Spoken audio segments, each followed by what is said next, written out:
This is regarding the Northeast Patrol Division's Lake Highlands sexual assaults that have occurred. And I'm going to go back to really give context to what has transpired in that area before I get forward to today, what happened this morning. On March 1st, 2013, Fernando Munoz was arrested at his residence in Louisville for 3 outstanding felony warrants. One of the warrants from Dallas County for a burglary, another from Denton County for an aggravated assault, and the third for a burglary out of Harris County, and for a 2008 burglary with the intent to commit a sexual assault offense on Summit Avenue in Dallas. A latent print, that's a palm print, from the Summit Avenue sexual assault was linked to Munoz by our detectives. DNA also linked Munoz to another 2008 sexual assault on Penrose Avenue in Dallas. The Penrose and Summit Avenue streets locations are in East Dallas. DNA also linked Munoz to a 2010 sexual assault offense on Rieger Avenue in Dallas. Since March 1st, Munoz has been detained in the Dallas County Jail with a bond of $2 million. And he also has a no bond on the cases in Denton and Harris County. Mr. Munoz is also considered a strong suspect in the February 22nd sexual assault offense on Ferndale Drive in Lake Highlands. The Dallas County Lab is in the process of analyzing forensic evidence for that February 22nd offense on Ferndale Drive. The suspect on that offense is described as a black male, 35, 5'10", 180 pounds, bald or short hair with an African descent. Munoz is 5'6", 160 pounds, 33 years old, and is of Cuban descent. On March the 15th, at approximately 10 p.m., a suspect forcibly entered a residence on Ferndale and sexually assaulted the female occupant. The status of that investigation is forensic evidence has been submitted to the lab for analysis. The suspect by the victim is described as a Latin male in his 20s, 5'8", a rounded, chubby face, clean shaven, short buzz cut, and the suspect spoke English with a Spanish accent. He wore gray shorts and a jacket. That's all the March 15th offense on Ferndale in Lake Highlands. This morning, at about 6:45 a.m., that's March 19th, at about 6:45 a.m., a suspect forcibly entered a residence by kicking in the door on Aldwick Drive, A-L-D-W-I-C-K Drive, and sexually assaulted the female occupant. The status of that investigation is we're ongoing, obviously, collecting forensic evidence. The suspect is described as a Latin male in his 20s, light-skinned, thin build, thin mustache. Person spoke English with a Spanish accent, wore a gray hoodie and black leather gloves. So the suspect on the March 15th offense, again, is described as a Latin male in their 20s, 5'8", rounded chubby face, clean shaven, while the suspect on the March 19th, this morning's offense, is described as a Latin male in the 20s, but light-skinned, thin build, with a thin mustache, not clean shaven. Here are the current policing efforts to address the sexual assaults in the area. The Sexual Assault Unit has put together a team that is conducting a comprehensive investigation of the sexual assault offenses. Our sex offender Apprehension Unit, along with the Northeast Division officers, have implemented an operation to contact all registered sex offenders that fit the descriptions of this suspect in the area and beyond, not just the area, but also in other parts of the city. Our patrol officers, our bike officers, our mounted officers have all been deployed to this area. And I'm going to reiterate the times. One of the times is 10 p.m. for the offense in Lake Highlands that's unsolved. Another time is obviously this morning at 6:45 a.m. So it's a big wide range of times when these offenses have occurred. Crime Stoppers has offered a $5,000 award leading to the arrest and indictment of this suspect. A tip line has been established for anyone with information related to this offense that can assist us in identifying this suspect. That number is 214-670-4415. We don't normally get specific on some of the offenses so that we can have a thorough investigation and not give away some of the things that we have to prove once we prosecute the person. But there's one thing for people that might know or have seen this suspect. In the offense this morning, we believe the victim was able to scratch some part of the body of this suspect. So I'm going to go back over this morning's offense. If you know a Latin male in his 20s, light skin, thin build, thin mustache, who speaks English with a Spanish accent and wears a gray hoodie that has a scratch today, we want you to contact us through that tip line, call 911, but we want to talk with that individual. That individual will be a person of interest for us with a scratch on his face or arm or any other parts of his body that came home today with a scratch, Latin male 20, we need you to call us and report that individual. He's a suspect, a person of interest for this morning's sexual assault. And I'll close out and just say any questions are open regarding this. If it's something I can't answer, I'll just tell you, but just ask any question. We want the public to really understand what's happening here and what we're doing to address it. And so clearly there are at least 2 men responsible operating here right now. One of the things that we want to be careful about is many victims, particularly in sexual assaults, can describe suspects completely different and they be the same guy. So we don't want to rule out that possibility that these 2 victims are describing the same guy in different ways based on their perspective. You still may have 2 separate people doing this, but we don't want to rule out it's all the same person.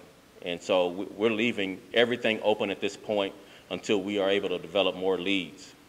But we do believe the February 22nd offense that Munoz fits that description. We just need DNA, the DNA test results back before we confirm that and charge him with that offense. You're saying that there could be 3 suspects? No, let me repeat. Munoz is in jail. He's been in jail since March 1st. Since that happened, since we put him in jail, we linked him to a February 22nd offense in Lake Highlands. We believe that's going to be attributed to Munoz. So you take away the February 22nd offense, you have the March 15th offense and this morning's offense. So by 2 descriptions that are different, but they could be the same person, just described by the victim differently. So 2 potential suspects out there. Right, but I get that, but as far, and I understand that Munoz has been locked up. Technically, there could still be 3, we have 3 races, and there could be 3 suspects, 1 for each race, is that correct? No. Okay, so then you definitely think that Munoz is good for the February 22nd, which is the 3rd one you're describing. So March 15th, March 19th. Got it? Next question, Rebecca?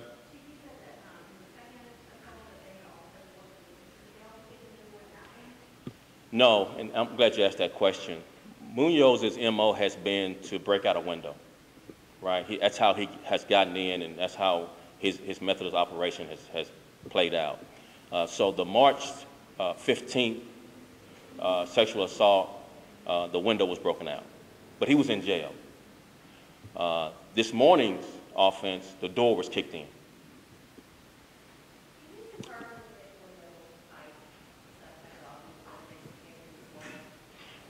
And we talked about that as far as being scratched. We believe this suspect was scratched by the victim. But so yes, Andre.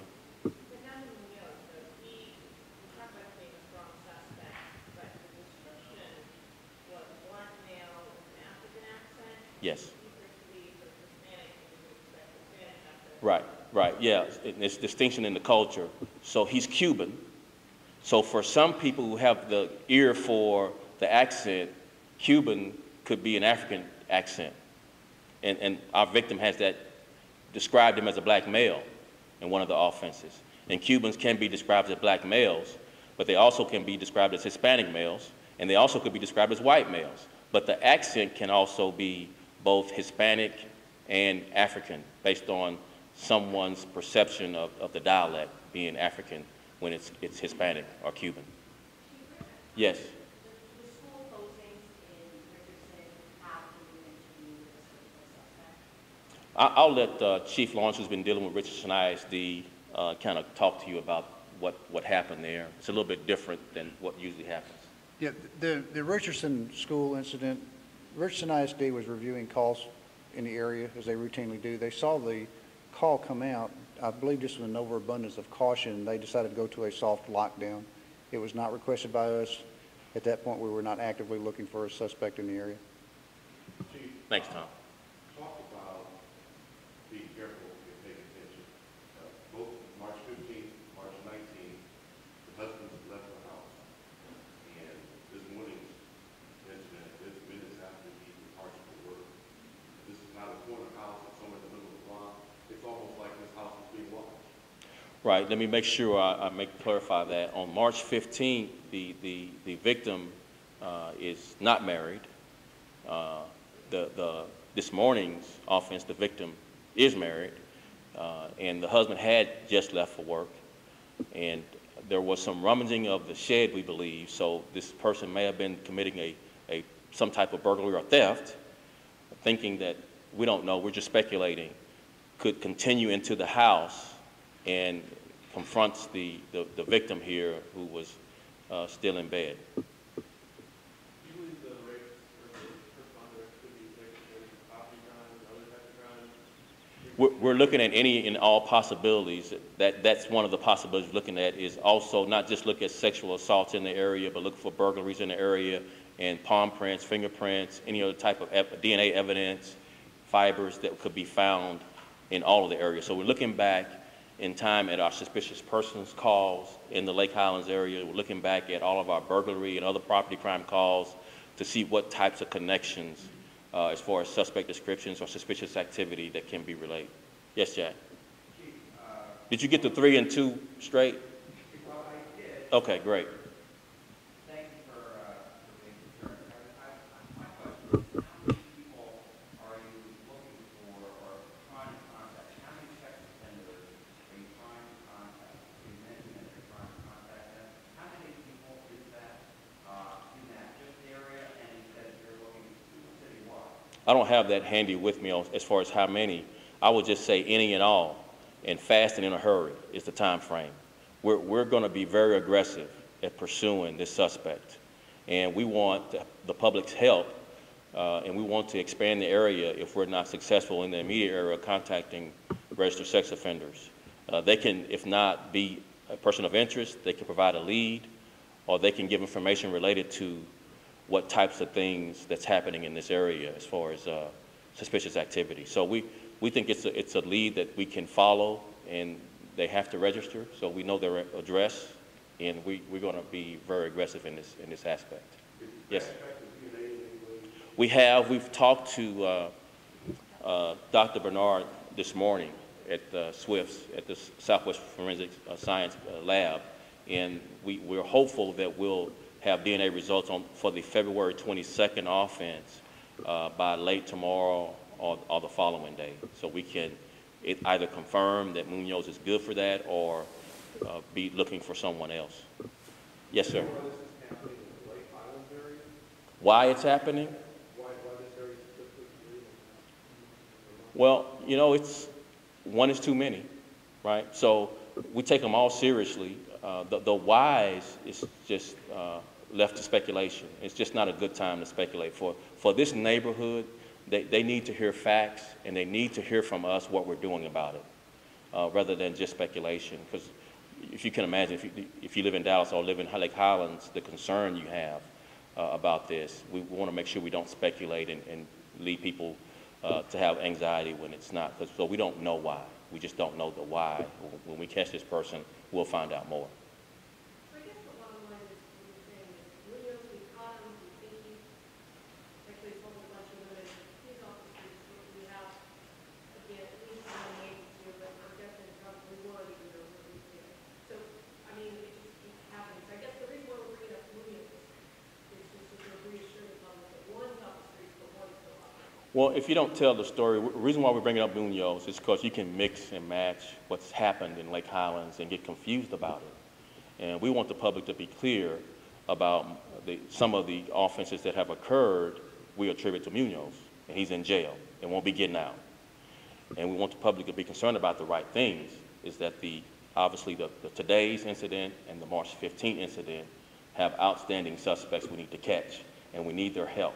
And we describe the descriptions of these people and the evidence that we have and the leads that we need. And we've got a tip line out, and please, all of you, put the tip line out so that we can have people call us to give us even more information. How many cases are, there's so many cases now, okay? Yes. How many cases are linked on Munoz? Okay, Munoz has 2 cases in 2008, a 3rd case in 2010, and we believe he's attributed for the February 22nd, 2013 case. So that'll be 4. Do you feel like you're looking for one suspect for these two most recent ranks, or maybe two? Do you feel like you've got one suspect or 2 suspects still out there? Well, one of the things that's really important in sexual assault is give the victims time to understand what's happened to them. And we talked to them at 6:45 this morning. We're going to talk again with today's victim to try to get more information about this suspect. You know, that first interview sometimes is not something that we get a lot of really good information, because the person is traumatized. And so maybe tomorrow or the next day, when she's more comfortable, we'll have her in and dig deeper into some of the suspect descriptions to try to see if anything's clearer to her or not. So let me just say that's on hold right now as far as eliminating whether it's 1 or 2, until we have given this victim more time to get through this trauma and talk to us about suspects more thoroughly. And you know, more Q&A. Usually we let them just talk the first interview and not a lot of Q&A. The next interview, we'll try to do a little bit more Q&A when she's more comfortable, so we can gather more evidence about the suspect description. Yes? No, but we believe a knife from the shed was taken from this morning's and may have been in the person's possession. And we don't know that was used at this point. Again, we want a follow-up interview with the victim on this morning so we gather more evidence. Yes, ma'am. I read from the Yeah. elaborate a little bit more on how the right the description of a keeper, and because there could be other cultures that are similar, and have that been Right. We didn't arrive at it. Munoz is Cuban. Yes, and so he's described by the victims as Hispanic, and he's also described by another victim as a black male, but he's actually Cuban. We didn't arrive at Cuban. He is Cuban. Right. Yes. Oh, sorry. Ladies first, Scott. Thank you. Looking at crime statistics, I know crime overall peaked out so drastically in the last 10 years. Right. But rate, comparing the same rate figure this year to the same rate figure last year is not up. And then last year it also went up compared to the year prior. So, Right. why do you think this is something that it's not, you're not able to bring down? First of all, rape is one of the most underreported crimes that we measure. much of what happens doesn't get reported for a lot of reasons. But the trend line for 10-year, 5-year is dramatically down. But you have upticks in all of the categories without rhyme or reason. I would suggest that we're doing some things, particularly in the way we treat the victim when we have to draw the evidence from them, the DNA, the semen, in the sexual assault nurse examiners program. There's one at Presbyterian where before we had that program, all victims would have to go to Parkland and to emergency to have that examination. And it could be discouraging for some victims to go, if they live far north or far south, to go to Parkland. And it's a very invasive exam. And so it's been discouraging for our victims to go there, but it's a vital piece of evidence in order to prove up these cases. And so I wouldn't attribute a high or low number year to year. It's an underreported crime, and we just need as much as we can to make the victims feel more comfortable in talking with us about what happened, particularly the victim descriptions more so, and take the time to get those descriptions. You know, yes, Scott? In the Union case, why was it that the palm print from not just 2 years ago wasn't matched to him until this last month? Because he's been in DP custody at least once before. This was on, Right. why was Right. the palm print not matched? There was a Louisville offense where Louisville put the palm print into the system. And when we had our offenses, our detective remembered the 08 MOs and decided to run Munoz against the palm print that Louisville had just entered. And that was the match.